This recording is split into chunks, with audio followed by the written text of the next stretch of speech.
Salut ma poignée de Skittles, comment ça va? Moi ça va pas trop bien. Parce que j'ai un problème avec le repos dans Donjons et Dragons. C'est quoi exactement mon problème avec le repos dans Donjons et Dragons? C'est que le temps ne compte pas, est insuffisant.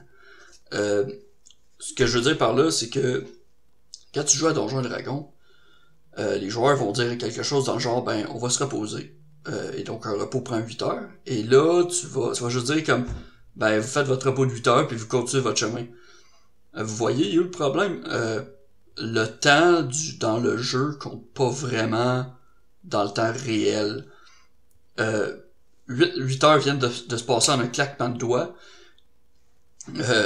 Et à la vitesse de la genèse.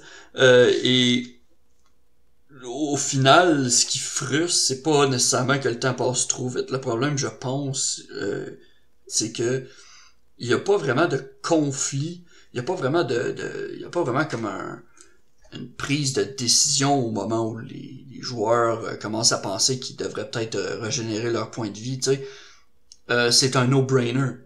Ah, j'ai peu de points de vie, je vais les reprendre tout de suite comme ça. Alors que, franchement, je pense que ça devrait être un petit peu plus stratégique, je pense, quand qu'une décision, surtout de groupe comme ça, devrait être prise. Surtout dans un système, tu sais, là on parle des repos dans Donjons et Dragons, tu sais, la 5e édition. Surtout que dans Donjons et Dragons 5e édition, on a un modèle de combat un peu spécial qui me dit que dans le fin fond, avant d'être capable de vous laisser faire un repos long, donc celui qui vous donne des points de vie, puis toutes vos dés, puis la moitié de vos dés de vos hit dice qu'ils appellent. Je sais pas vraiment comment traduire ça en français, mais bon. Je serais censé supposément préparer 6 combats, 6 scènes d'action qui mettent vos points de vie en danger. Je trouve ça ridicule. D'autant plus que c'est dans un contexte de guerre d'usure. Donc, mes joueurs sont censés perdre des points de vie jusqu'à la fin de la journée, et puis là, avoir des combats de plus en plus difficiles. Or, on me donne une autre information contraire dans le même livre qui me dit non, en fait, les rencontres ont été faites, planifiées, ou en tout cas les monstres, la manière dont on compte notre, comment est-ce qu'on appelle ça, le CR, le Challenge Rating en anglais, elles ont été planifiées pour que les joueurs soient à leur point de vie maximum, puis leurs ressources à maximum, tu sais, c'est pas juste les points de vie qui reprennent, que tout ça soit à son maximum au début d'une rencontre. C'est parce que vous me donnez des informations contraires, et moi j'aime pas ça, tu sais. Premièrement, de base, 6 rencontres par, entre guillemets, aventure par journée, c'est long, là. C'est environ 8 sessions qu'on peut dédier juste au combat avant que l'aventure arrête. Je réalise bien que le monde de Donjons et Dragons est dangereux jusqu'à un certain degré, mais je trouve ça pas juste irréaliste, je trouve ça extrême. Puis comme je viens de dire, d'autant plus que les joueurs apparemment peuvent juste reprendre des points de vie quand ils veulent, c'est un petit peu plate. Fait que, pour la suite, c'est quoi Push Your Luck? C'est quoi une mécanique de Push Your Luck? Je sais qu'il y a des gens qui ont mentionné ça, puis c'est quelque chose qui m'intéresse énormément, donc tu sais, je vais vous donner comme une réponse, puis après ça, une petite explication d'une solution partielle que j'ai trouvée, mais c'est bien entendu, c'est pas la meilleure, puis j'en suis pas 100% satisfait, mais Push Your Luck, dans le fin fond, c'est un peu comme ce que je viens de dire, dans le fin fond, il y a un conflit, tu sais, est-ce qu'on va plus loin pour avoir plus d'expérience, ou on se satisfait de ce qu'on a, puis on reprend nos points de vie, tu sais, il y a comme un sacrifice à faire si tu veux avoir plus, tu sais, il y a une chance d'aller en chercher plus, de faire plus de trésors, plus de points d'expérience, trouver un nouveau sort en échange d'un risque. Et à la toute base, dans le jeu de Donjons et Dragons, t'as ce qui s'appelle les hit dice, qui sont censés être ça, mais c'est tellement, comme d'habitude, c'est tellement, dans ce jeu-là, c'est tellement débalancé du côté des joueurs. Tu sais, tu reprends tous tes points de vie, puis tu gagnes la moitié de tes points de tes points de dice à tous les longs sommeils. C'est ridicule. À un moment donné, ça fait pas de sens. Ça fait pas très très push your luck. Et de mon côté, ce que j'ai fait, c'est j'ai dit que pendant un moment, parce que c'est pas la solution que je viens de dire que je favorise de nos jours. Mais je disais, ben, si vous voulez reprendre des points de vie, si vous voulez dépenser des hit dice pour reprendre, il faut manger de la nourriture. Donc là, d'un coup, les rations, c'était pas juste pour garder ton bonhomme vivant, c'était pour lui permettre de reprendre ses points de vie, de se régénérer, puis de continuer son chemin sans trop de problèmes. Le problème, bien entendu, c'est que tu rencontrais des problèmes très très vite avec les joueurs qui aimaient pas ça. Et je sais que vous allez me dire, bon, les joueurs,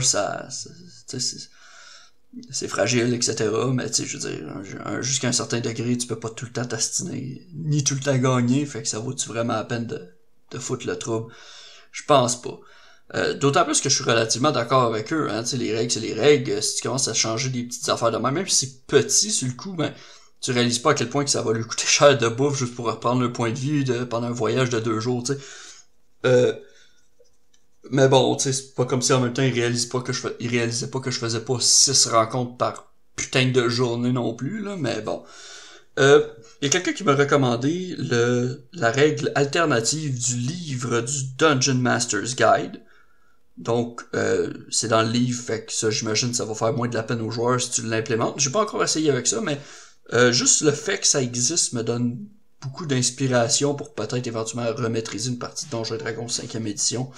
Parce que moi, je vais vous dire, il y a trop de traits, il y a trop de pouvoir, il y a trop d'habileté dans ce jeu-là, ça devient vraiment difficile en tant que maître de jeu maîtriser ce système-là. Mais avoir des joueurs juste un petit peu plus prudents, ça va peut-être permettre de réduire le rythme, je pense que ça pourrait être intéressant. Mais encore une fois, par contre, avertissement, c'est juste une solution partielle, c'est pas la meilleure que j'ai trouvée. Et donc cette solution-là, Slow Natural Healing, est à la page 267 du Dungeon Master's Guide, juste avant, vraiment rigolo, juste avant le sous-titre Rest Variants, donc les variantes de repos. Juste avant que ça commence. Et dans le fait fond, ce que ça dit, c'est que les joueurs ne regagnent pas de points de vie à la fin d'un repos long.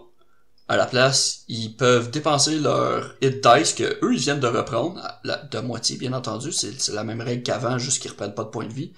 Mais ils peuvent dépenser leur hit dice pour guérir à la fin de ce repos long-là.